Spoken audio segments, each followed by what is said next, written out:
Sir, सब कहते हैं अध्यात्म से जीवन बदलता है। वो जीवन में बदलाव कैसे आता है और क्या-क्या बदलाव आते हैं जीवन में?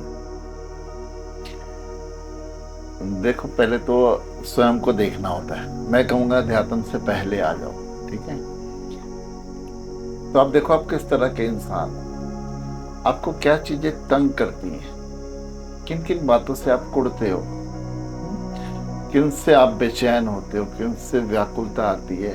आप ऐसा क्या करते हो कि जिससे आपको ही अपना जीवन जीने में अच्छा नहीं लगता है। ये तो आपका पहला हो गया। अब जब देखते हो कि इसमें आपका स्वभाव का भी योगदान है, आपके व्यवहार का भी योगदान है, आपकी सारी जो फीलिंग्स हैं, जो आपके काम, क्रोध, लोभ, मोह, अहंकार, ये कहाँ कहाँ कैसे काम करते हैं, लेकिन मैं कहूँगा अगर ये अध्यात्म से पहले आपको नजर आते हैं तो ये उसका पहला जीवन है।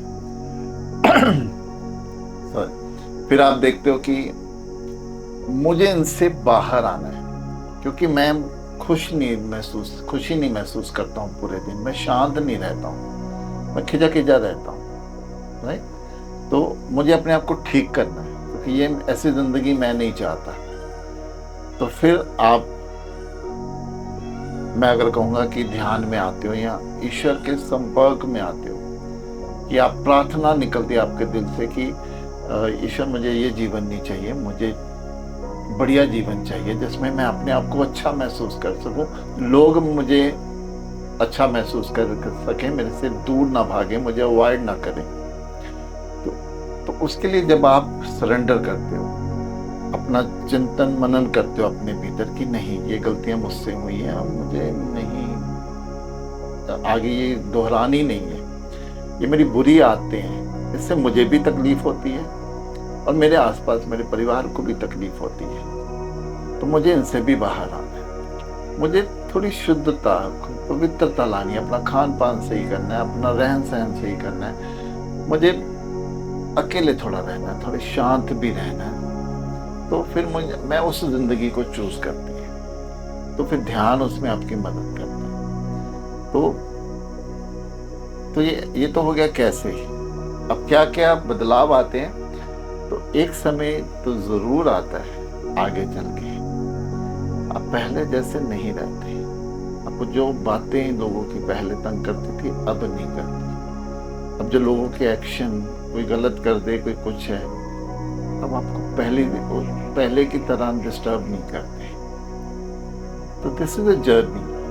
आप अपने आप को और पॉलिश करते चले जाते हो, फिल्टर करते चले जाते हो, और फिर एक समय आता है जब आप अपने आप में अच्छा महसूस करते हो, तो आपको डिफरेंस आपको दिख जाता है कि what I was, what I am, और अभी भी मुझे आगे और क्या होना है। तो ये सारी अध्यात्म की यात्रा है। आपने बोला गलत, आपको कोई फर्क नहीं पड़ता गलत अगर कोई कर दे, अगर आप अध्यात्म के रास्ते पे हो, तो गलत सहना कब तक ठीक होता है? देखिए, या तो उससे अगर आपको वो गलत लगता है, पहली बात तो सही गलत का निर्णायक कौन है। जिसको आप सही कह रहे हो, दूसरे के लिए वो गलत भी हो सकता है। ठीक है, अब दूसरे को गलत कह रहे हो, वो उसके लिए सही भी हो सकता है, तभी तो वो कर रहा है उसको। निर्णय कौन लेगा सही गलत का? वो तो कोई लेगा ही नहीं। तभी तो बोल रहा हूँ कि निर्णय लेना ही नहीं है, छोड़ दो। अगर आपको गलत लगता है, उससे कम्युनिकेट कर सकते हो कि हाँ, मुझे ये गलत लग रहा है, तो तुम देखो अगर इसमें हो सकता है तुम्हें, अगर मुझ में कुछ गलत लगता है तो मैं सुधारूंगा उसको अपने आप में। तो अगर उसके बाद भी उस पर कोई असर नहीं है, फिर उसको आपको छोड़ना पड़ेगा कि वो ठीक है, जो कर रहा है तू कर ले, क्योंकि वक्त उसको भी तो सिखा रहा है, ईश्वर उसको भी तो सबक दे रहा है ना। तो आपने अपना काम कर दिया, नहीं कोई परिणाम आया, आपने छोड़ दिया उसको। या फिर इंसान दुख सहता ही चला जाए अगर सामने वाला उसमें गलत दुख कर रहा है? है ही नहीं है, उसमें दुखी कहाँ है, वो कर रहा है, आप क्यों दुखी हो रहे हो। नहीं, वो अगर कर रहा है, उसके एक्शन हमारे ऊपर ही तो आ रहे हो। क्यों आ रहे हैं आपके ऊपर, आप मत फील करो, मत लेके आओ अपने ऊपर।